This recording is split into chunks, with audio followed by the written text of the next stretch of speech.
ঈদ কাকে বলে এই বিষয়টা আমরা জানবো, এরপর নবীজির জন্মের ব্যাপারে জানবো। ঈদ অর্থ আনন্দ, উৎসব, ফুর্তি করা। ঈদ শব্দটি পবিত্র কোরআনের সূরা মাইদার 114 নম্বর আয়াতে আছে। সূরা মাইদার 112, 13, 14 নম্বর আয়াতে আল্লাহ পাক রব্বুল আলামিন বলেন, ইদ ক্বালাল হাওয়ারিয়ুনা ইয়া ঈসা ইবনে মারইয়ামা হাল ইয়াস্তাতিউ রাব্বুকা আন ইউনাজ্জিলা আলাইনা মাইদাতাম মিনাস সামা ক্বালা ইত্তাকুল্লাহা ইন কুনতুম মুমিনিন।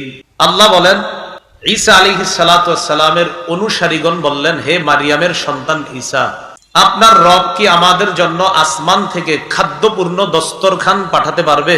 খাদ্যে পরিপূর্ণ দস্তরখান কি আপনার রব আসমান থেকে আমাদের জন্য নাজিল করতে পারবে? এই কথা শোনার পর ঈসা নবী বললেন, ইত্তাকুল্লাহ, আল্লাহকে ভয় করো, ইন কুনতুম মুমিনিন, যদি তোমরা বিশ্বাসী হও, যদি তোমরা আল্লাহ বিশ্বাস করো আর আমি তার নবী এই কথা বিশ্বাস করো, তাহলে আল্লাহকে ভয় করো, এই জাতীয় আবদার করবা না। তখন ঈসা নবীর অনুসারীরা বললেন, ক্বালু নুরিদু আন নাকুলা মিনহা ওয়া তাতমাইন্না কুলুবুনা ওয়া না'লামা আন ক্বাদ সাদাকতানা ওয়া নাকুনা আলাইহা মিনাশ শাহিদিন। ঈসা নবীর অনুসারীগণ বললেন, আমরা চাই খাদ্যবর্তী আসমান থেকে যে দস্তরখানটা আসবে এখান থেকে আমরা খাবো, আমরা ওই দস্তরখানের আসমানি খাদ্য খেতে চাই। ওয়া তাতমাইন্না কুলুবুনা, এবং আমাদের অন্তর যেন এতে আশ্বস্ত হয়, এতে করে আমাদের অন্তর আশ্বস্ত হবে, হ্যাঁ আসলে আল্লাহ। ওয়া না'লামা, আর আমরা জানতে পারবো, আন ক্বাদ সাদাকতানা, যে আপনি আমাদেরকে যা বলেছেন সব সত্য কথা। ওয়া নাকুনা আলাইহা মিনাশ শাহিদিন, আর এই ব্যাপারে আমরা সাক্ষ্যদাতাদের অন্তর্ভুক্ত হব, হ্যাঁ আমরা সত্যি সত্যি খাদ্যবর্তী দস্তরখান আসমান থেকে পাঠানোর পর সচক্ষে দেখছি, খেয়েছি, এরকম একটা দস্তরখান চাই আমরা। ঈসা নবী আল্লাহর কাছে দোয়া করলেন। ঈসা নবী আল্লাহকে বললেন, রব্বানা আনজিল আলাইনা মাইদাতাম মিনাস সামাই তাকুনু লানা ঈদাল লিআউয়ালিনা ওয়া আখিরিনা ওয়া আয়াতাম মিন ওয়ারযুকনা ওয়া আনতা খায়রুর রাযিকিন। আল্লাহ বললেন, আল্লাহ পাক রব্বুল আলামিনকে ঈসা নবী দোয়ার মধ্যে বলতে লাগলেন, আল্লাহ আমাদের জন্য আসমান থেকে খাদ্য, পরিপূর্ণ খাদ্যে ভর্তি দস্তরখান পাঠান, আমাদের কাছে আপনি পাঠান। তাকুনু লানা ঈদাল লিআউয়ালিনা ওয়া আখিরিনা ওয়া আয়াতাম মিন, এটা আমাদের জন্য ঈদ হবে, আমাদের পূর্ববর্তী পরবর্তীদের জন্য ঈদ হবে। এটা ঈদ, বলেন কি হবে? ঈদ, আনন্দ হবে, আনন্দের কারণ হবে।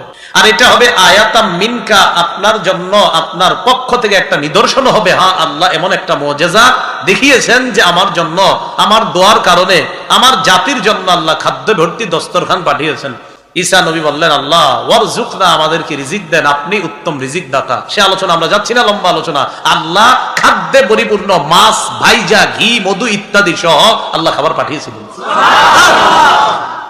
আমাদের উদ্দেশ্য, ঈদ শব্দটা কোরআনে আছে, সূরা মাইদার 114 নম্বর আয়াতে। দ্বিতীয় আলোচনা, ইসলামে ঈদ বলতে কি বোঝায়, এ ব্যাপারে আমরা 3টি বর্ণনা শুনবো। কয়টি? 1 আবু দাউদ শরীফের 1134 নম্বর হাদিস, 2 সহিহ বুখারীর 963 নম্বর হাদিস, 3 আবু দাউদ শরীফের 1148 নম্বর হাদিস। প্রথম বর্ণনা আবু দাউদের 1134 নম্বর হাদিস। এই হাদিসের বর্ণনাকারী আনাস ইবনু মালিক রাদিয়াল্লাহু তাআলা আন, তিনি বলেন, কদিমা রাসূলুল্লাহ সাল্লাল্লাহু আলাইহি ওয়াসাল্লাম আল মাদিনা ওয়া লাহুম ইয়াওমান ইয়ালআবুনা ফীহিমা। রাসূলুল্লাহ সাল্লাল্লাহু আলাইহি সাল্লাম হিজরত করে মক্কা থেকে মদিনায় আগমন করলেন। মদিনায় আসার পর দেখে মদিনার জনগণ 2টি দিনকে কেন্দ্র করে খেলাধুলা করে, উৎসব করে, আনন্দ উল্লাস করে। কয়দিন? এই আনন্দ দেখে রাসূল তাদেরকে প্রশ্ন করলেন, মা হাদানিল ইয়াউমান, আচ্ছা এই 2 দিন কি, তোমরা আনন্দ করো কেন? তখন তারা জবাব দিল, কুন্না নালআবু ফীহিমা ফিল জাহিলিয়া, ওগো আল্লাহর নবী, জাহিলি যুগে আমরা এই 2 দিনে আনন্দ উল্লাস করতাম, উৎসব করতাম, খেলাধুলা করতাম।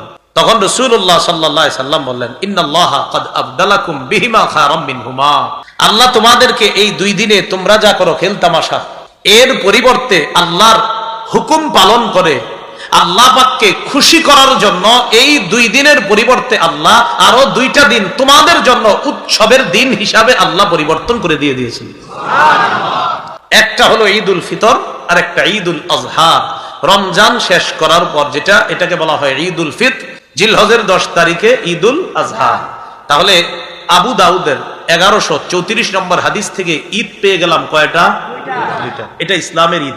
সহিহ বুখারীর 963 নম্বর হাদিস, আব্দুল্লাহ ইবনে ওমর রাদিয়াল্লাহু তাআলা আনহুমার বর্ণনা, তিনি বলেন, আন আব্দুল্লাহ ইবনে ওমর রাদিয়াল্লাহু তাআলা আনহুমা কানা রাসূলুল্লাহ সাল্লাল্লাহু আলাইহি ওয়াসাল্লাম ওয়া আবু বকর ওয়া উমর ইউসাল্লুনাল ঈদাইনি ক্বাবলাল খুতবাহ। আব্দুল্লাহ ইবনে ওমর রাদিয়াল্লাহু তাআলা আনহুমা বলেন, রাসূলুল্লাহ সাল্লাল্লাহু আলাইহি সাল্লাম, আবু বকর, ওমর, কয়জন হলো? রাসূলুল্লাহ, আবু বকর, ওমর, কয়জন? এই তিনজন খুতবার আগে 2 ঈদের নামাজ আদায় করতেন। রাসূলুল্লাহ সাল্লাল্লাহু আলাইহি সাল্লাম, আবু বকর, ওমর খুতবার আগে 2 ঈদের নামাজ আদায় করতেন। বলেন তো খুতবার আগে কয় ঈদ? আমরা 2 ঈদের আগে খুতবা দেই না নামাজের পরে খুতবা দেই? তো বলতেছেন রাসূলুল্লাহ, আবু বকর, ওমর তারা খুতবার আগে 2 ঈদের নামাজ আদায় করতেন। তো আমরাও জানি খুতবার আগে ঈদের নামাজ হয়। তো এখানে আমাদের উদ্দেশ্য হলো খুতবার আগে নবী, আবু বকর, ওমর কয় ঈদের নামাজ পড়তেন? তাহলে ইসলামে ঈদ কয়টা পাইলাম? আবু দাউদ শরীফের 1148 নম্বর হাদিসের বর্ণনা। এই হাদিসের বর্ণনাকারী সাহাবীর নাম জাবির ইবনু সামুরা রাদিয়াল্লাহু তাআলা। তিনি বলেন, সাল্লাইতু মা রাসূলিল্লাহি সাল্লাল্লাহু আলাইহি ওয়াসাল্লাম গায়রা মাররাতিন ওয়ালা মাররাতাইন আল ঈদাইন বিগাইরি আযানিন ওয়ালা ইকামা। জাবির ইবনে সামুরা রাদিয়াল্লাহু তাআলা আনহু বলেন, আমি রাসূলুল্লাহ সাল্লাল্লাহু আলাইহি ওয়াসাল্লামের সাথে একবার, 2 বার না, অসংখ্য অগণিতবার আজান এবং ইকামত ছাড়া 2 ঈদের নামাজ আদায় করেছি। ঈদের নামাজে আজান দেইনি আমরা, ইকামত দেইনি, তাই এটা উদ্দেশ্য না। জাবির ইবনে সামুরা বলতেছে, কয় ঈদের নামাজ পড়ছি? রাসূল, আবু বকর, ওমর খুতবার আগে কয় ঈদের নামাজ পড়তেন? রাসূল মদিনায় যাওয়ার পর যারা খেলাধুলা করতে তাদেরকে বললেন, এই 2 দিনের পরিবর্তে উৎসবের জন্য মুসলমানকে আল্লাহ কয়টা দিন দিছে? মনে থাকবেনি? তাহলে ঈদ অর্থ আনন্দ। আর ইসলামে ঈদ মানে আল্লাহর হুকুম পালন করে ইবাদতের মাধ্যমে আল্লাহকে খুশি করার জন্য মুসলমানরা এক জায়গায় একত্রিত হয়ে কুশল বিনিময় করা, একজন আরেকজনের খোঁজ খবর নেওয়ার মাধ্যমে আনন্দ করা, এটা হলো মুসলমানদের ঈদ। এগুলো 2 নাম্বার আলোচনা। 3 নাম্বার আলোচনা মিলাদুন নবী। বলেন সবাই মিলাদুন নবী। পুরাটা বলেন আবার। এবার যতটুক বলতে বলবো একটু বলবেন। বলেন মিলাদ। অর্থ জন্ম। বলেন। এবার আমি বলবো, বাকিটা আপনারা বলবেন। মিলাদ অর্থ কি? মিলাদ অর্থ কি? মিলাদুন নবী অর্থ হলো নবীর জন্ম। বলেন মিলাদুন নবী অর্থ। বলেন উদ্দেশ্য। বলেন মুহাম্মদ সাল্লাল্লাহু আলাইহি ওয়াসাল্লামের জন্ম। তাহলে এবার এই পুরাটা কইবেন। তা আমি বলি মিলাদ জন্ম, শুধু মিলাদ অর্থ মিলাদুন নবী অর্থ মুহাম্মদ। পুরাটা বলবেন মুহাম্মদ সাল্লাল্লাহু আলাইহি ওয়াসাল্লামের জন্ম। তাহলে আমি যদি আপনাদের কাউরে পার্সোনাল এখন জিজ্ঞাসা করি যে ভাই মিলাদ অর্থ কি, বলেন তো কি বলবেন? আর যদি বলি মিলাদুন নবী অর্থ কি, মনে থাকবে নি? কিন্তু আপনাদের মাথায় অন্য একটা আইছে, মিলাদুন নবী কোন, ঠিক না? কিছু আসছে না হুজুর মিলাদ মানি তো অন্য কিছু না, মিলাদ মানি জন্ম, মিলাদুন নবী মানে মুহাম্মদ সাল্লাল্লাহু আলাইহি ওয়াসাল্লামের জন্ম। এখানে অন্য কিছু আসার কোনো প্রশ্ন নাই। বুঝে আসছে সবার? আচ্ছা, 4 নাম্বার আলোচনা, রাসূলের জন্ম বার কবে? রাসূলুল্লাহ সাল্লাল্লাহু আলাইহি সাল্লামের জন্ম বার মুসনাদে আহমদ হাদিসের কিতাব 4 নাম্বার খণ্ড 172 নম্বর পৃষ্ঠা। আব্দুল্লাহ ইবনে আব্বাস রাদিয়াল্লাহু তাআলা আনহুমার বর্ণনা, তিনি বলেন, ওয়ালিদা রাসূলুল্লাহ সাল্লাল্লাহু আলাইহি ওয়াসাল্লাম ইয়াউমাল ইসনাইন। রাসূলুল্লাহ সাল্লাল্লাহু আলাইহি সাল্লাম জন্মগ্রহণ করেছেন সোমবারে। কি বারে? সোমবারে। তাহলে বলেন তো রাসূলের জন্ম কি বারে? সোমবারে। আজকের আলোচনাগুলো মনে থাকলে তখন দেখা যাবে কি হবে, কারোর সাথে আর ঝগড়া হবে না। দেখেন আমরা খালি ঝগড়া করি প্রতি বছর এই বিষয়গুলো নিয়ে। এই জন্য যাতে ঝগড়া না হয়, মন দিয়ে যদি শুনেন দেখবেন ইনশাআল্লাহ ঝগড়ার কোনো বিষয় থাকবে না। রাসূল সাল্লাল্লাহু আলাইহি সাল্লামের জন্ম বার কি বার? সোমবার। মিলাদ অর্থ জন্ম, মিলাদুন নবী অর্থ মুহাম্মদ সাল্লাল্লাহু আলাইহি সাল্লামের জন্ম কি বার? সোমবার। এগুলো 4 নাম্বার কথা। 5 নাম্বার, নবীজির জন্ম তারিখ। ইবনে কাসির রাহমাতুল্লাহি আলাইহি আল বিদায়া ওয়ান নিহায়া কিতাবের মধ্যে নবীর জন্ম তারিখ নিয়ে 7টা মতামত লিখছে। কয়টা? 7টা। 1 number 2 Rabiul Awal, 2 number 8ই Rabiul Awal, 3 number 10ই Rabiul Awal, 4 number 12ই Rabiul Awal, 5 number 17ই Rabiul Awal, 6 number Rabiul আউয়ালের 8 দিন বাকি থাকতে, 7 নাম্বার 12ই রমজান, কটা মতামত? 7টা মতামত। হ্যাঁ, 1 number 2 Rabiul Awal, 2 number 8ই Rabiul Awal, 3 number 10ই Rabiul Awal, 4 number 12ই Rabiul Awal, 5 number 17ই Rabiul Awal, 6 number Rabiul আউয়ালের 8 দিন বাকি থাকতে, 7 নাম্বার 12ই রমজান। সবাই সবার সপক্ষে দলিল পেশ করছে, যুক্তি পেশ করছে। ইবনে কাসির এই 7টার মধ্যে 4টাকে কম শক্তিশালী মনে করার কারণে 4টা দলিলকে, মতামতকে তিনি প্রথমেই বাদ দিয়ে দিয়েছেন। কয়টা? 4টা। তাহলে 7টাতে 4টা একটু দলিলে শক্তিশালী কম হওয়ার কারণে যদি বাদ হয়, রইল কয়টা? 3টা। এই 3টা হলো 2 রবিউল আউয়াল, 8ই রবিউল আউয়াল, 12ই রবিউল আউয়াল। তাহলে আমরা আলোচনা করব 3টা বার নিয়ে, 2 রবিউল আউয়াল, 8ই রবিউল আউয়াল, 12ই। কারণ প্রথম 4টা তো এমনি তিনি বাদ দিয়ে দিলেন, তো বাকি রইল 3টা মত, 2, 8, 12। 2 তারিখ এটা লাগবে না, এটা দিয়ে না, এটা বন্ধ করে দেন। হ্যাঁ, আওয়াজ অনেক বেশি হয়ে যাবে। 2 রবিউল আউয়াল এই বর্ণনা যারা করেছেন, এই বর্ণনার যে সনদটা আছে, এই সনদের মধ্যে বর্ণনাটা এমন, আগে বর্ণনাটা শুনেন। ওলিদা রাসূলুল্লাহ সাল্লাল্লাহু আলাইহি সাল্লাম ইয়াউমাল ইসনাইন লিলাইলাতাইনে খালাতা মিন রবিউল আউয়াল। রাসূলুল্লাহ সাল্লাল্লাহু আলাইহি সাল্লাম রবিউল আউয়াল মাসের 2 তারিখ সোমবার জন্মগ্রহণ করেছে, এটা একটা মত। রবিউল আউয়াল মাসের 2 তারিখ সোমবার জন্মগ্রহণ করছে। তো এই বর্ণনার মধ্যে 2 জন ব্যক্তি আছে, একজনের নাম ওয়াকিদি, আরেকজনের নাম আবু মাশআর। একজনের নাম ওয়াকিদি, আরেকজনের নাম আবু মাশআর। দেখেন আমার দিকে, এই ওয়াকিদি তিনি হলেন ছাত্র, আবু মাশআর তিনি হলেন উস্তাদ। এই উস্তাদ তার ছাত্রের কাছে বলছে রাসূল সাল্লাল্লাহু আলাইহি সাল্লামের জন্ম রবিউল আউয়ালের 2 তারিখ সোমবার। তাহলে উস্তাদ আর ছাত্র পাইলাম, ছাত্রের নাম ওয়াকিদি, উস্তাদের নাম আবু মাশআর। এই দেখেন, এটা হলো উস্তাদ, এটা ছাত্র। ছাত্র যে ওয়াকিদি, তার ব্যাপারে ইবনে হাজার আসকালানী রাহমাতুল্লাহি আলাইহি বলেন মাতরুকুন মা সিআতি ইলমিহি। ওয়াকিদির প্রচুর ইলম, প্রচুর বিদ্যা, এই প্রচুর বিদ্যা আর ইলম থাকার পরেও তার বর্ণনা গ্রহণ করার মতো না, সে বর্ণনায় উল্টাপাল্টা করে। কি বললেন? সে অনেক বিদ্যার অধিকারী, কিন্তু মাত্রুক, সে হাদিস বর্ণনার ক্ষেত্রে পরিত্যাজ্য, তার হাদিস গ্রহণ করা যাবে না। সেই হিসেবে 2 রবিউল আউয়ালের বর্ণনা এটা গ্রহণ করা যাবে না। রয়ে গেল 2টা অভিমত, 8 এবং 12। 8 তারিখের অভিমতটা কি? ইমামুল মাগাজি ইবনে ইসহাক রাহমাতুল্লাহি আলাইহি বলেন ওলিদা রাসূলুল্লাহ সাল্লাল্লাহু আলাইহি সাল্লাম বা কানা মাউলিদু। রাসূল সাল্লাল্লাহু আলাইহি সাল্লামের জন্ম আমাল ফিল, হাতির বাহিনী বা হস্তি বাহিনী যে বছর কাবার উপর হামলা চালানোর জন্য এসেছে, ওই বছর রাসূলের জন্ম। একটি কথা মনে রাখবেন, নবীর জন্ম, হস্তি বাহিনী কাবা শরীফে হামলা চালানোর চেষ্টা করেছিল যেই বছর, ওই বছর যে নবীর জন্ম, এই ব্যাপারে সারা দুনিয়ার উলামায়ে কেরাম একমত। তাহলে একটা বিষয় একমত, সেটা কি? হস্তি বাহিনী যেই বছর কাবার উপর হামলা চালানোর জন্য আসছে, ওই বছর নবীর জন্ম। এখন আমরা দেখব হস্তি বাহিনী কাবার উপর হামলা চালানোর কয়দিন পরে নবী জন্মগ্রহণ করছে। হস্তি বাহিনী কাবার উপর হামলা চালানোর 50 দিন পর আল্লাহ রাসূলের জন্ম। কয়দিন পর? এখন হিসাব করলেই তো বের হয়ে যায়। হস্তি বাহিনী কাবায় হামলা চালাইছে কবে, এটা জানলেই হয়ে যায়। তো 50 দিন হিসাব করলে তারিখও বের হয়ে যাবে। হস্তি বাহিনী কাবায় হামলা চালাইছে মুহররম মাসের 13 দিন বাকি থাকতে। কয়দিন? তাহলে মুহররমের 13 বাকি, পরের মাস সফর। তো মুহররম সফর, ওইদিকটা যদি 29 ধরেন, এদিকটা 13 ধরেন, 29 আর 13 কত? 42। পরের মাস রবিউল আউয়াল, 42 আর 8 হয় কত? 50। তার মানে 50 দিন পরে যদি হয় তো 8 হারে আসছে। জি আলহামদুলিল্লাহ বলেন। তাহলে 50 দিন পর রাসূলের জন্ম যদি হয়, মুহররমের 13 দিন বাকি থাকতে হস্তি বাহিনী কাবার উপর হামলা চালায়, তো বাকি 13 দিন রন, এই 13।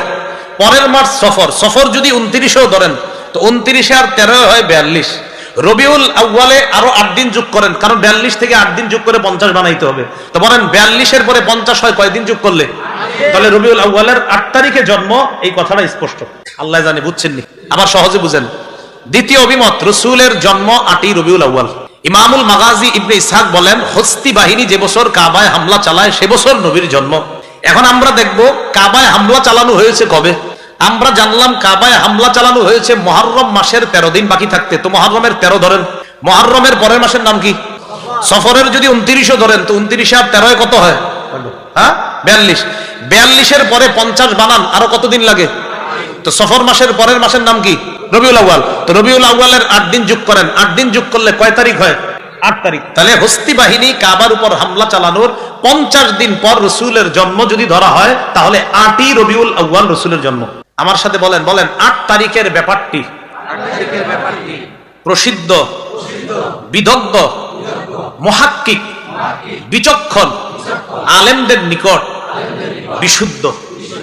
8 তারিখের ব্যাপারটি বিচক্ষণ, বিদগ্ধ এবং মুহাক্কিক উলামায়ে কেরাম যারা, তাদের কাছে এটাই বিশুদ্ধ। রাসূলের জন্ম 8ই রবিউল আউয়াল। রয়ে গেল 12। কত? 12 তারিখের ব্যাপারটিও ইবনে কাসির রাহমাতুল্লাহি আলাইহি এখানে আনছেন। সেখানে বলছে কিলা, আরবিটা কিলা। উলামায়ে কেরাম আছে কিলা কখন বলে জানেন? লেখকরা কিলা লেখে যদি বর্ণনাটি দুর্বল হয়, তখন তারা লেখে কিলা। কোন বর্ণনা দুর্বল হইলে তখন তারা লেখে কিলা, মানে বলা হয়ে থাকে। সেখানে লেখছেন তিনি রাসূলের জন্ম 12ই রবিউল আউয়াল। 12ই রবিউল আউয়ালের বর্ণনাকারী দুইজন সাহাবী, একজনের নাম জাবের, আরেক দলের নাম আব্দুল্লাহ ইবনে আব্বাস। খুব মন দিয়ে শুনবেন। এই দেখেন 3 আঙ্গুল, সাহাবী, সাহাবীর ছাত্র, ছাত্রের ছাত্র। তাহলে তিনি ছাত্র, তার উস্তাদ একজন, তার উস্তাদ সাহাবী। দেখেন সাহাবী জাবির ইবনে আব্দুল্লাহ আর আব্দুল্লাহ ইবনে আব্বাসের বর্ণনা, তারা বলেন উলিদা রাসূলুল্লাহ সাল্লাল্লাহু আলাইহি সাল্লাম ইয়াউমাল ইসনাইন আস-সানি মিন শাহরি রবিউল আউয়াল। রবিউল আউয়াল মাসের 12 তারিখে আল্লাহ রাসূলের জন্ম। এই বর্ণনাকারী সাহাবীর নাম জাবির ইবনে আব্দুল্লাহ আর আব্দুল্লাহ ইবনে আব্বাস। বাস, এই যে সাহাবী বর্ণনা করছেন নবীর জন্ম 12ই রবিউল আউয়াল। এই সাহাবী থেকে হাদিসটা যিনি বর্ণনা করেছেন তার নাম সাঈদ। বলেন কি নাম? সাঈদ। তাহলে সাহাবীর ছাত্রের নাম সাঈদ। দেখেন এই সাঈদ থেকে হাদিসটা যিনি বর্ণনা করেছেন তার নাম আফফান। কি নাম? তাহলে দেখি আপনারা সবাই তাকান। সাহাবী, সাহাবীর ছাত্র সাঈদ, সাঈদের ছাত্র আফফান। সাহাবী, ছাত্রের নাম সাঈদের ছাত্রের নাম। এবার মজার বিষয় দেখেন, তাহলে সনদে পাইলাম সাহাবী, সাঈদ, আফফান।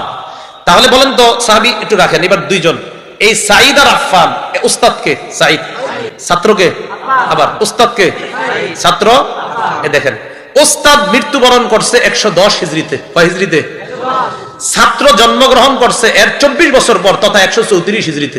আবার শোনেন, উস্তাদ মৃত্যুবরণ করছে 110 হিজরিতে, ছাত্রের জন্ম হয়েছে তারও 24 বছর পর, মানে 134 হিজরিতে। তা বোঝা গেল ওনারা দুইজন আসলে ছাত্র উস্তাদ।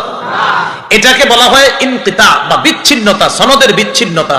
আর সনদের বিচ্ছিন্নতাকে আরবিতে বলা হয় ইনকিতা, আর ইনকিতা যুক্ত হাদিসকে বলা হয় হাদিসে মুনকাতি। আর হাদিসে মুনকাতি দলিল হিসাবে গ্রহণযোগ্য না। তাই 12ই রবিউল আউয়ালের মতটি ইবনে কাসির লেখছেন প্রসিদ্ধ, তবে বিশুদ্ধ লেখেননি। কি লেখছেন? প্রসিদ্ধ। কি লেখেননি? বিশুদ্ধ লিখেছেন কোনটা? 8ই রবিউল আউয়াল। তাহলে বিচক্ষণ, বিদগ্ধ আলেমদের কাছে 8ই রবিউল আউয়াল বিশুদ্ধ, আর আমাদের কাছে 12ই রবিউল আউয়াল প্রসিদ্ধ। কিন্তু এই মতটি দুর্বল কেন? ছাত্র আর উস্তাদ দুইজন। এই উস্তাদ আর ছাত্রের মধ্যে উস্তাদ মরছে 110 হিজরিতে, আর ছাত্রের জন্ম হয়েছে আরো 24 বছর পর। এর মানে বোঝা গেল আসলে তারা ছাত্র উস্তাদ না। বুঝছেননি কথাটা? আল্লাহ জানে। বুঝছেননি? আলেম ছাড়া অন্যরা বুঝছেননি? তাহলে সোজা কথা, উস্তাদ আর ছাত্র এদের যোগাযোগ হয় নাই, তার মানে হাদিসে নিশ্চিত কোনো সমস্যা হয়েছে। এই জন্য এটাকে বলা হয় হাদিসে মুনকাতি, এটা দলিল হিসাবে গ্রহণযোগ্য না। তাহলে 2, 8 আর 12-র মধ্যে বিশুদ্ধ অভিমত পাইলাম 8ই রবিউল আউয়াল। হ্যাঁ, 12টা প্রসিদ্ধ হয়ে গেছে। 12ই রবিউল আউয়াল কি হয়ে গেছে? প্রসিদ্ধ হয়ে গেছে। এখন এই গেল আপনার মোটামুটি জানলাম। 1 নাম্বার ঈদ অর্থ আনন্দ, 2 নাম্বার ইসলামে ঈদ জানলাম 2টা, 3 নাম্বার মিলাদ অর্থ জন্ম, মিলাদুন নবী অর্থ মুহাম্মদ সাল্লাল্লাহু আলাইহি ওয়াসাল্লামের জন্ম, 4 নাম্বার নবীর জন্ম কিবার, 5 নাম্বার নবীর জন্ম তারিখ। না, এভাবে না, বলবেন যে এটা নিয়ে মতভেদ। কি আছে এটা নিয়ে? বিশুদ্ধ অভিমত 8, প্রসিদ্ধ অভিমত 12। বিশুদ্ধ 8, প্রসিদ্ধ 12। যদিও আপনার সৌর বিজ্ঞানী যারা আছেন, আপনার ওই যে যারা সৌর বিজ্ঞান নিয়ে গবেষণা করে, এদের নিকট 9 রবিউল আউয়াল। কত? অনেকের কাছে ওনারা আপনার ওই হিসাব করে চালায় বলছে 9। তো 8, 9 যদি বলেন তো আরবিতে তো আবার দিন আর রাতের একটা হিসাব আছে, কিন্তু এজন্য 8রে আপনি ফেলে দেওয়ার সুযোগ নেই। এবার আমাদের আলোচনার বিষয় হলো 6 নাম্বার আলোচ্য বিষয়, মিলাদুন নবী বা রাসূলের জন্মদিনকে কেন্দ্র করে উৎসব পালন বা বিভিন্ন অনুষ্ঠান পালনের সূচনা কবে থেকে হলো? আমার সাথে বলেন 604 হিজরি। এটা মনে থাকবে নি? আচ্ছা, এটা মনে রাখলে এবার আলোচনাটা শুনেন। ইরাকের একটা শহর আছে মসুল। কি শহর? এই মসুল শহর, এই শহরের একজন বাদশা ছিল, তার নাম বাদশা আবু সাইদ মুজাফফর কাউকারি। কেউ তার নাম আরেকটা লেখছে, কিন্তু আবু সাইদ মুজাফফর একটু ঠিক আছে। তার মৃত্যু হলো 630 হিজরিতে। এই বাদশা আবু সাইদ মুজাফফর কাউকারি সর্বপ্রথম 604 হিজরিতে আবুল খাত্তাব ওমর ইবনে দিহিয়া নামক এক আলেমের মাধ্যমে সর্বপ্রথম 12ই রবিউল আউয়াল রাসূলের জন্মদিনে আনন্দ উৎসব পালন করা শুরু করে। কি নাম বাদশার নাম? আবু সাইদ। কি নাম? আবু সাইদ। পুরো নামটা আবু সাইদ মুজাফফর কাউকারি, পুরো মনে রাখা আবু সাইদ। আর একজন হুজুরের মাধ্যমে শুরু করছে, ওই হুজুরের নাম আবুল খাত্তাব ওমর ইবনে দিহিয়া। এই হুজুরের মৃত্যু হলো 633 হিজরিতে। ওনার মাধ্যমে 12 রবিউল আউয়াল সর্বপ্রথম তারা উৎসব পালন শুরু করে। আচ্ছা, এই ব্যক্তি যিনি ওমর মানে আবুল খাত্তাব ওমর, তার ব্যাপারে ইবনে হাজার আসকালানি লিসানুল মিজান কিতাবে লেখছে কাসিরুল ওয়াকিআ ফিল আইম্মাতি ওয়াস সালাফ মিনাল উলামা। এই লোকটা উলামায়ে কেরাম এবং ইমামদের ব্যাপারে খুব জঘন্য ভাষা ব্যবহার করত। এই লোকটা শাদীদুল কিবরি, লোকটা ছিল অহংকারী। লোকটা কি ছিল বলেন তো? খবিসুল লিসান, লোকটার ভাষা ছিল খুব খারাপ। বর্তমান যুগেও দেখবেন আহলে হক আলেমদের বিরোধিতা যারা করে তাদের প্রধান অস্ত্র মুখের ভাষা খারাপ করে। প্রধান অস্ত্র মুখের ভাষাটা খারাপ করবে, এটা প্রধান অস্ত্র। আমি এই পর্যন্ত একটা ভাষা খারাপ বলছি বলেন? আমি আপনাদেরকে বলছি দলিলের আলোকে, এখন আমি তো বলে গেলাম, এরপরও দেখবেন আমাকে গালিগালাজ করতেছে। তো ইবনে হাজার আসকালানী রহমতুল্লাহি আলাইহি বলেন এই লোকটা খবিসুল লিসান, তার ভাষা ছিল খুব খারাপ।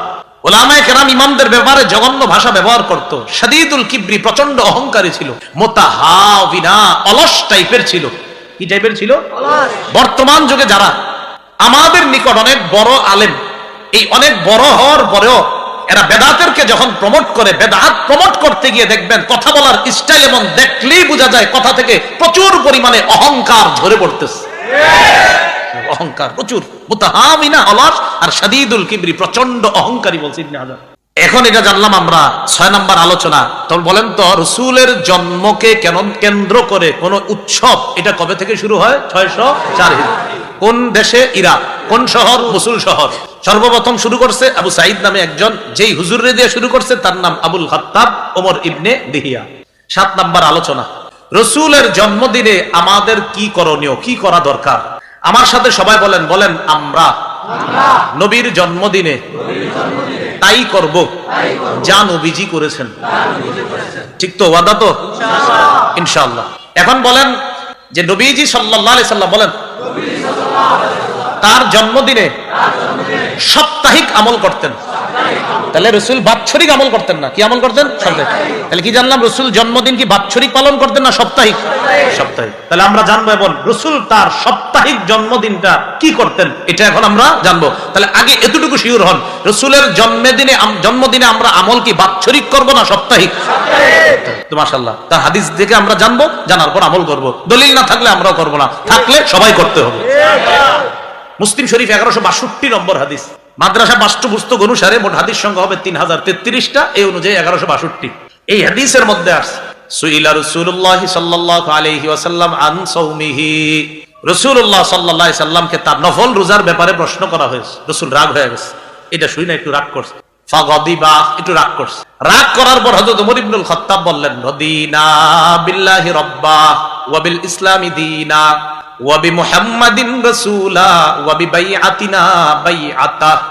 ওমর ইবনুল খাত্তাব রাদিয়াল্লাহু তাআলা আনহু বলেন, রাসূলের রাগ দেখা আমরা আল্লাহকে রব হিসাবে মেনে নিলাম, ইসলামকে ধর্ম হিসাবে মেনে নিলাম, রাসূল সাল্লাল্লাহু আলাইহি সাল্লাম তথা মুহাম্মদ সাল্লাল্লাহু আলাইহি সাল্লামকে রাসূল হিসাবে মেনে নিলাম, আর আমরা যে বায়াত হয়েছি তার কাছে এই বায়াতকেই বায়াত হিসাবে আমরা সন্তুষ্ট হয়ে গেলাম।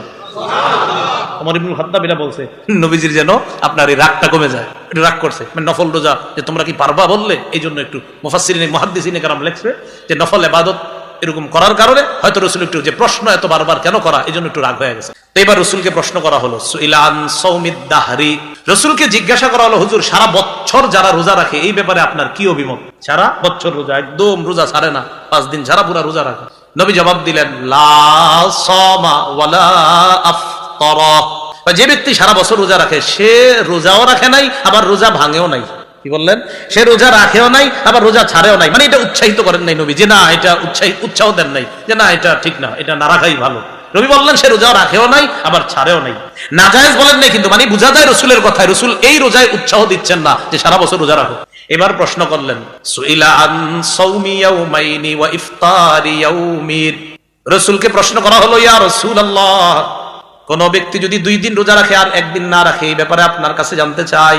আজকে রাখলেন, কালকে রাখলেন, পরের দিন রাখবেন না। আজকে বৃহস্পতি শুক্র 2 দিন রাখলেন, শনি রাখবেন না, রবি সোম 2 দিন রাখলেন, মঙ্গল রাখলেন না, বুধ বৃহস্পতি 2 দিন রাখলেন, শুক্র রাখলেন না। অর্থাৎ 2 দিন রোজা 1 দিন রাখবে না, আবার 2 দিন রোজা 1 দিন রাখবে না। হুজুর এই ব্যাপারে আপনার অভিমত জানতে চাই।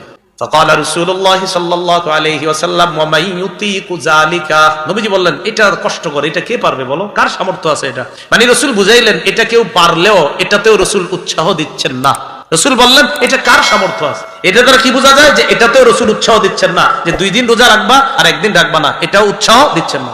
এবার তৃতীয় প্রশ্ন করলেন, ওয়াসুইলা আন সাওমি ইয়াউমিন ওয়া ইফতারি ইয়াউমাইন। প্রশ্ন করলেন হুজুর কেউ যদি 1 দিন রোজা রাখে আর 2 দিন না রাখে, আজকে রাখলেন পরে 2 দিন রাখবেন না, আবার রাখবেন আবার 2 দিন রাখবেন না, অর্থাৎ 1 দিন রোজা 2 দিন গ্যাপ, আবার 1 দিন রোজা আবার 2 দিন গ্যাপ, এটা রাখলে কেমন হয়?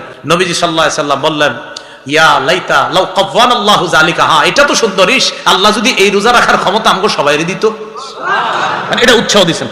রাসূল বললেন আল্লাহ যদি এই রোজা রাখার ক্ষমতা আমাদের সবাইরে দিত, এটা বোঝা গেল কি উৎসাহ দিবেন। তাহলে দেখি আপনাদেরকে এবার পরীক্ষা নেই, 2 রোজা রাখবেন মাঝখানে একটা গ্যাপ দিবেন, উৎসাহ দিছে না?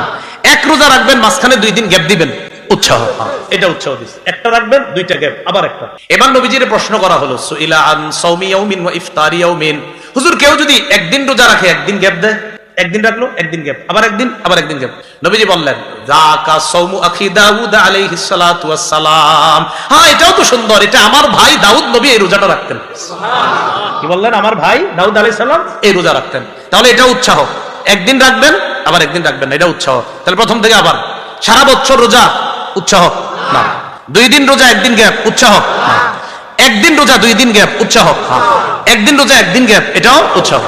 এবার রাসূল সাল্লাল্লাহু আলাইহি সাল্লামকে প্রশ্ন করা হলো ওয়াসুইলা আন সাওমি ইয়াউমিল ইসনাইন, হুজুর সোমবারের রোজার ব্যাপারে জানতে চাই, একটু সুবহানাল্লাহ পড়েন। সুবহানাল্লাহ।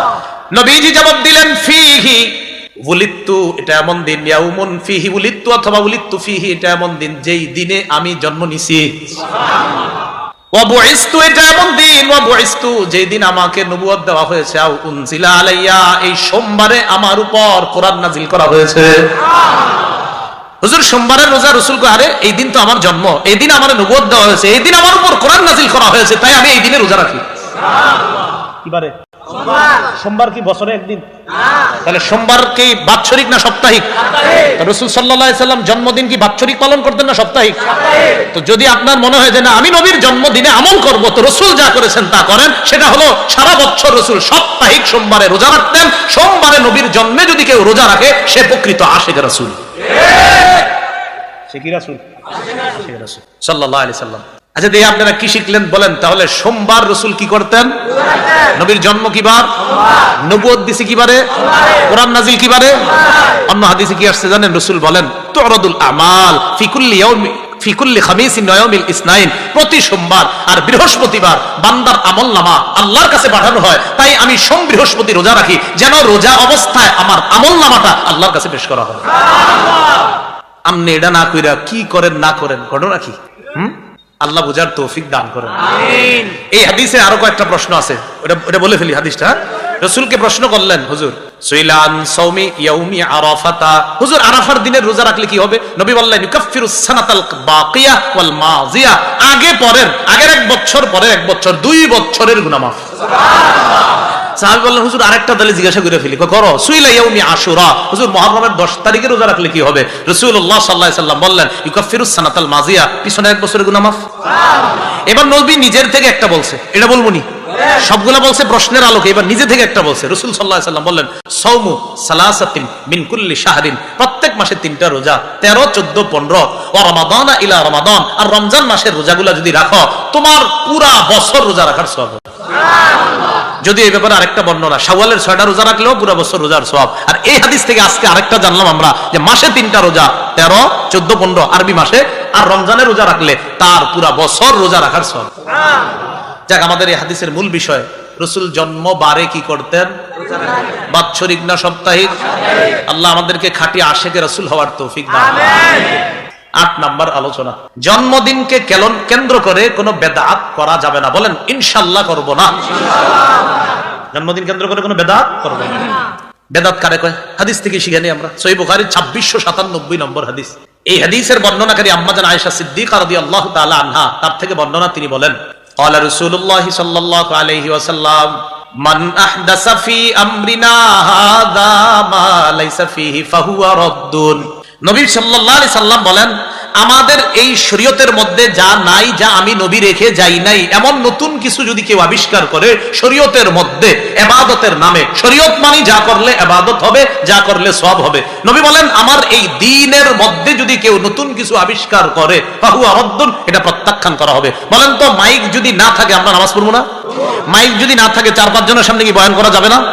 লাইট না থাকলে নামাজ পড়বেন না? ফ্যান না থাকলে নামাজ পড়বেন না? এটা কেন বললাম? একদল ভাই আপনাদেরকে বলবে ভাই এত বেদাত বেদাত করেন না, মাইক লাইট ফ্যান এগুলো তো বেদাত। আপনি বলবেন যে না, এই লাইট না থাকলেও শরীয়ত পালন করব, মাইক না থাকলেও শরীয়ত পালন করব, শরীয়তের মধ্যে বেদাত আসলে সেটাকে আমরা বেদাত বলবো। তাহলে ইবাদতের নামে বেদাত, এটার সম্পর্ক মাইকের সাথে না শরীয়তের সাথে? তো মাইক যদি নাও থাকে শরীয়ত কি আমরা পালন করব না? মাইক 100-200 বছর আগে ছিল না, তো শরীয়ত পালন হয় নাই? হ্যাঁ, এই জন্য এইগুলা বইলা ওই বেদাতকে প্রমোট করার কোনো সুযোগ নেই। আল্লাহ বুঝার তৌফিক দান করুন।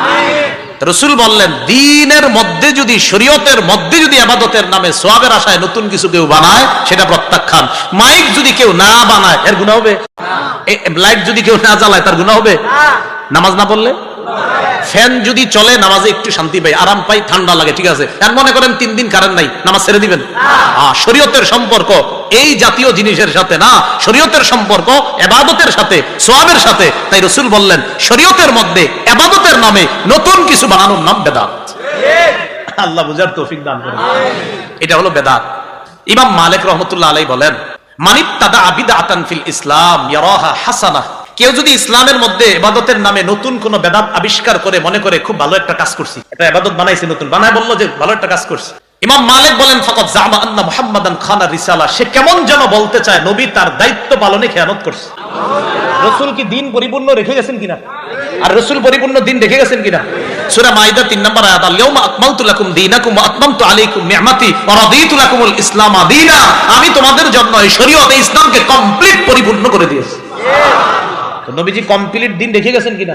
ইমাম মালিক কয় কেউ যদি এই দিনের মধ্যে নতুন কিছু বানায় কয় খুব ভালো একটা কাজ করছি, কয় কে সেমন যেন বলতে চায় লোকটা নবীজি সাল্লাল্লাহু আলাইহি সাল্লাম ভালো কামটা কইরা যেতে পারে নাই, আপনি করছেন। আরে আল্লাহ বুঝদান করেন সবাই। বেদাতের ভয়াবহতা আজকে আমরা 4টা ভয়াবহতা জানবো। কয়টা? 4টা ভয়াবহতা জানবো বেদাতের। 1 নাম্বার বেদাতের ভয়াবহতা, বেদাতীদের তওবা, যতক্ষণ পর্যন্ত বেদাতি কাজটা কেউ না ছাড়বে তার তওবা আল্লাহ কবুল করবেন না। ওই এলাকার ভাইয়েরা আল্লাহর রাস্তায় আলেমদের কাছে গিয়া শিখেন বেদাত কোনটা। আপনি এখনো নিজের মনে করতেছেন হুজুর আপনি যা মন চায় করেন, আমি আমার মন মতো চলবো, আল্লাহর রাস্তায় কাম করেন না। রাসূল বলছেন ইন্নাল্লাহা হাজাবাত তাওবাতা আন কুল্লি সাহিবি বিদআ হাত্তা ইয়াদা বিদআতা, বেদাতি তার বেদাতি কর্মকাণ্ড না ছাড়া পর্যন্ত সে যত বলে আল্লাহ তওবা করছি তওবা করছি তওবা করছি, আল্লাহ কয় বেদাত ছাড়ছনি না? ছাড়ি নাই, তওবা কবুল করব না। মানে আপনি বেদাতের মধ্যে আছেন আর কইতাছেন আস্তাগফিরুল্লাহ আস্তাগফিরুল্লাহ আস্তাগফিরুল্লাহ, আল্লাহ না না না কবুল হবে না, কবুল হবে না। বেদাতি কর্মকাণ্ড না ছাড়া পর্যন্ত তার তওবা কবুল হবে না। 2 নাম্বার, বেদাতি হাউজে কাউসারের পানি পান করতে পারবে না।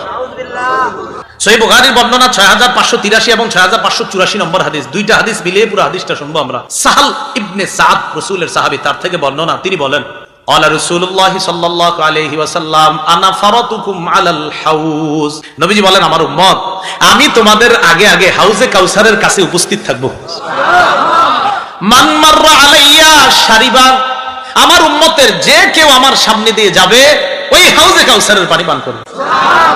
তাহলে মূলনীতি শিখলাম, নবী বলেন আমার সামনে দিয়ে যে যাবে সে হাউজে কাউসারের পানি পান করবে। এবার মূলনীতিটা আপনারা বলেন, বলেন নবী হাউজে কাউসারের সামনে আছে, এখন নবীর ওই হাউজে কাউসারের পানি কে পান করবে? যে সামনে দিয়ে, ঠিক তো কথাটা?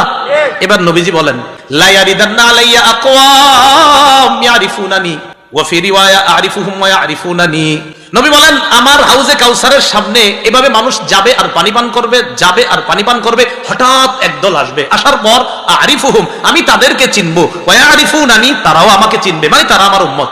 চিনার পর সুবহানাল্লাহ, তো ঠিক আছে চিনছে, এরপরে কি কয় দেখেন সুম্মা ইউহালু বাইনি ওয়া বাইনাহুম, এরপর আমি দেখবো আমার উম্মত আর আমার মাঝে পর্দা পড়ে গেছে। ইন্না লিল্লাহ, আমি হাউজে কাউসারে পানি পান করাবো না? এটা হলো সহিহ বুখারীর 6583, একটু আছে হাদিসটা। পরের হাদিস 6584 নম্বর হাদিসে আছে, নবী বলেন আমি আল্লাহকে বলবো, ফাকুলু আমি বলবো আল্লাহ ইন্নাহুম মিন্নি, এরা তো আমার উম্মত, পর্দা বললো কেন, আমি পানি পান করাবো না? আল্লাহর পক্ষ থেকে জবাব দেওয়া হবে ইন্নাকা লা তাদরি মা আহদাসু বাদাক, হাবিব আপনার জানা নাই আপনি পৃথিবী থেকে বিদায় নিয়ে চলে আসার পর তারা কত কিছু যে নতুন আবিষ্কার করছে, দিনের মধ্যে নতুন নতুন কত কিছু বানাইছে, এটা আপনার জানা নাই, তাই আজকে এরা হাউজে কাউসারের পানি পান করতে পারবে না। তাহলে আগে মূলনীতিটা বলেন তো, হাউজে কাউসারের পানি কে পান করবে? যে যাবে। নবীর সামনে যারা আসলো, চিনলো, পারছে পান করতে? নবীজি এরপর বলেন, যখন জানবো যে এরা আমি রেখে আসা, আমি যে দিন রেখে আসছি দুনিয়াতে, এটার মধ্যে নতুন কিছু বানাইছে, তখন আমি বলবো সুহকান সুহকান লিমান গায়্যারা দীনি, আমার রেখে আসা শরীয়ত যে পরিবর্তন করছে, দূর হও আমার সামনে থেকে, দূর হও আমার সামনে। যেই নবী কাউসারের পানি পান না করাইতে পাইরা আল্লাহরে বলছে, আল্লাহ এরা তো আমার উম্মত, আল্লাহ যখন বলছে এরা বেদাতি, নবী তখন কয় ভাগো ভাগো, সরো সরো, কিসের পানি পান? হাউজে কাউসারের পানি থেকে বঞ্চিত হয়েন না।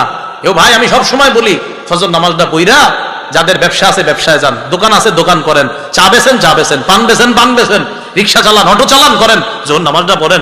কানা রাসূলুল্লাহ সাল্লাল্লাহু আলাইহি সাল্লাম ইয়াকরাহু নাওমা ক্বাবলা আল ইশা ওয়াল হাদিসা বা'দাহু, রাসূল সাল্লাল্লাহু আলাইহি সাল্লাম এশার আগে ঘুমানো অপছন্দ করতেন, আর এশার নামাজের পর বেশি সময় কথা বলা অপছন্দ করতেন।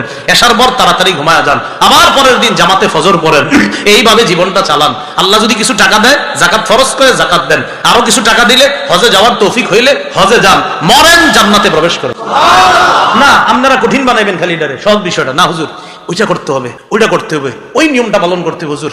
না আরে জানেন না, যেই মান্যত করছি আমার তো অমুক জায়গায় যাইতে হবে, তমুক জায়গায়, কেন কেন কঠিন বানাচ্ছেন?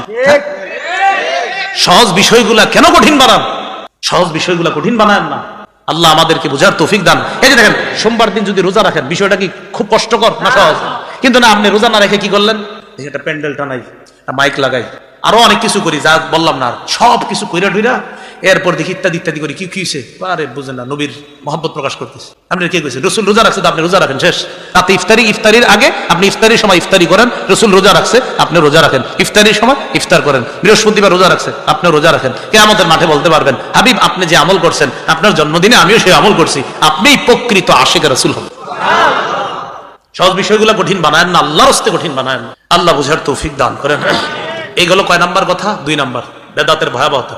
বেদাতের 3 নাম্বার ভয়াবহতা, যেই ব্যক্তি বেদাতি কর্মকাণ্ড করে, অথবা যেই ব্যক্তি অন্য কোন ব্যক্তির বেদাতি কর্মকাণ্ডে সহযোগিতা করে। দেখেন, একটা হলো আপনি নিজে বেদাত কাজ করলেন, আরেকটা হলো একজনকে আপনি বেদাত করার জন্য সহযোগিতা করছেন। কেমন?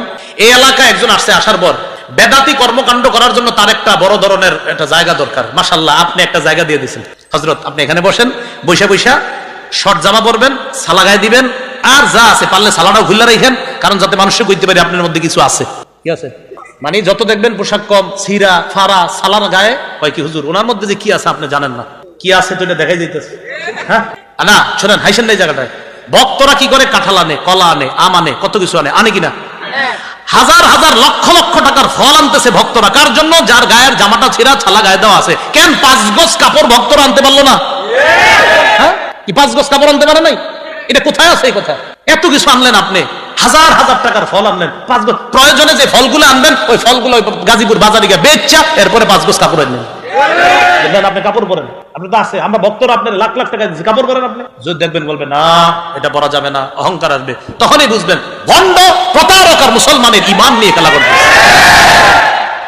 ছিঁড়া জামা পরে থাকতে গেছে আপনি না, আর আপনাকে মাথাও এমন হয়েছে, যারা দেখেন এরকম ছিঁড়া পরে সালা গায়ে দেয়, হুজুর কিছু আছে।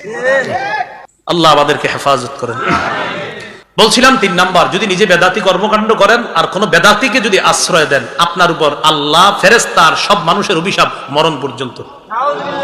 দলিল সহিহ বুখারীর 3172 নম্বর হাদিস, 3172 3172 হাদিসে রাসূল সাল্লাল্লাহু আলাইহি সাল্লাম বলেন, মান আহদাসা হাদাসান আও আওয়া ফিহা মুহদিসা, কেউ যদি বেদাতি কর্মকাণ্ড করে অথবা বেদাত করতে অন্যকে কেউ সহযোগিতা করে, কেউ যদি বেদাতি কর্মকাণ্ড করে অথবা ওই বেদাতি কর্মকাণ্ডের জন্য অন্যকে যদি সহযোগিতা করে, আশ্রয় প্রশ্রয় দেয়, আলাইহি লানাতুল্লাহ, তার উপর আল্লাহর অভিশাপ, ওয়াল মালাইকা, ফেরেশতাদের অভিশাপ, ওয়ান নাসি আজমাইন, সকল মানুষের অভিশাপ।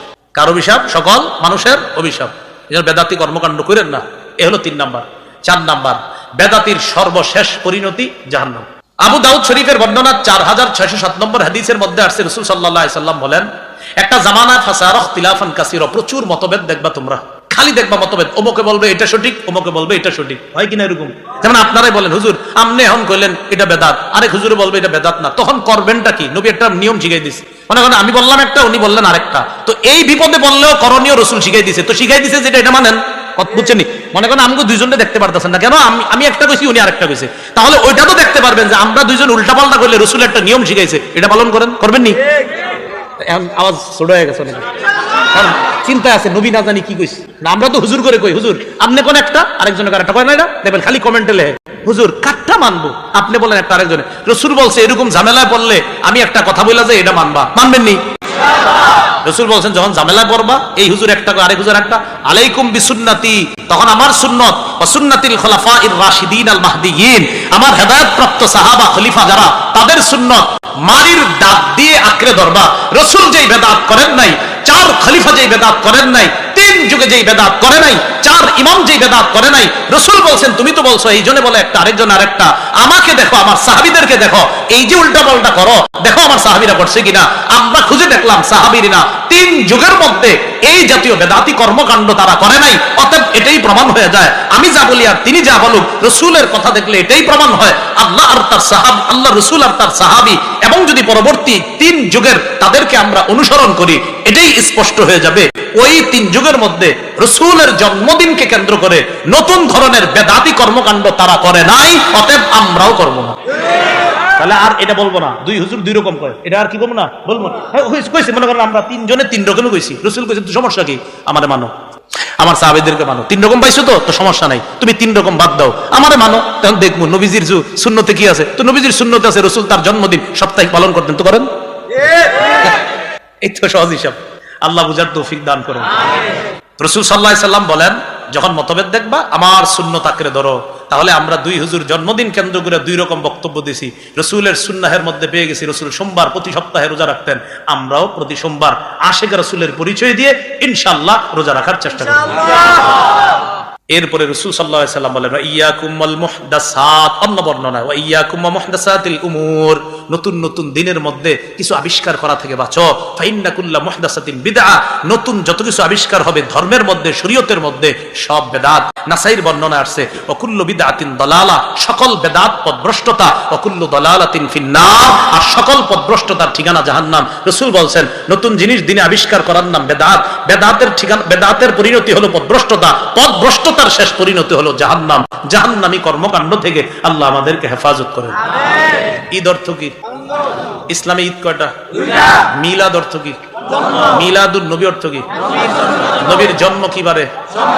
রাসূলের জন্ম তারিখ নিয়ে কি আছে মতভেদ? প্রসিদ্ধ মতভেদ কয়টা? তিনটা। এক নাম্বার 2 তারিখ, 2 নাম্বার 8, 3 নাম্বার 12। এর মধ্যে বিদগ্ধ আলেমদের কাছে কোন তারিখটা বিশুদ্ধ আর প্রসিদ্ধ তারিখ কোনটা? সর্বপ্রথম রাসূলের জন্মদিনকে কেন্দ্র করে নতুন নতুন কিছু বেদাত সূচনা হয় কত হিজরিতে? মাশাআল্লাহ। রাসূল সাল্লাল্লাহু আলাইহি সাল্লাম জন্মদিনে প্রতি বছর রোজা রাখতেন, তাহলে কিবারে? বেদাত কেন্দ্র, রাসূলের জন্মদিনকে কেন্দ্র করে বেদাতি কর্মকাণ্ড করলে হাউজে কাউসারের পানি পাবে না। ওই বেদাতিকে আশ্রয় দিলে তার উপর কার অভিশাপ? আল্লাহ। ফেরেশতাদের, সকল মানুষের অভিশাপ। সকল বেদাতীদের সর্বশেষ পরিণতি ঠিকানার নাম জাহান্নাম। সুবহানাল্লাহি ওয়া বিহামদিহি, সুবহানাকাল্লাহু ওয়া বিহামদিকা আশহাদু আল্লা ইলাহা ইল্লা আনতা আস্তাগফিরুকা ওয়া আতুবু ইলাইক। সঠিক যা কিছু বলা হয়েছে সব আল্লাহর পক্ষ থেকে, ভুল ভ্রান্তি যা হয়েছে সব শয়তান আমার থেকে বলিয়েছে। সকল সঠিক কথাগুলা আল্লাহর পক্ষ থেকে বলা হয়েছে।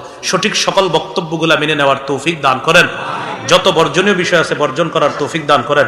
মাহফিলে প্রশ্ন উত্তর দেই না, সারা বাংলাদেশে সবাই জানে, এরপরে ধরায় দিব যাতে এটা ভিডিওতে যায় আর কালকে এটা আবার সবাই দেয়। যে কথা ইমান জাগে, এই বইয়ের কিছু কিছু অংশ, হাদিসের যে অংশগুলো আছে এইগুলো আমি দেখেছিলাম, এজন্য আমার নামও লেখা আছে, যদিও মুফতি লেখা রাখছে, তো লেখা আছে আমার নাম লেখা এখানে, যে সম্পাদনায় আমার নাম। তো আমি কিছু কিছু হাদিসের যে অংশগুলো দেখছি অনুবাদ সঠিক আছে কিনা এগুলো আমি দেখে দিয়েছিলাম, আর কিছু অংশে আপনার আকীদা বহির্ভূত কোনো কথা ছিল কিনা ওই জায়গাগুলো সংশোধন করে দেওয়ার চেষ্টা করেছে। তো কি বইটার নাম যে কথায় ইমান জাগে, দিল খোলাসা জাহিদ ভাই উনি সংকলন এবং রচনা করছে।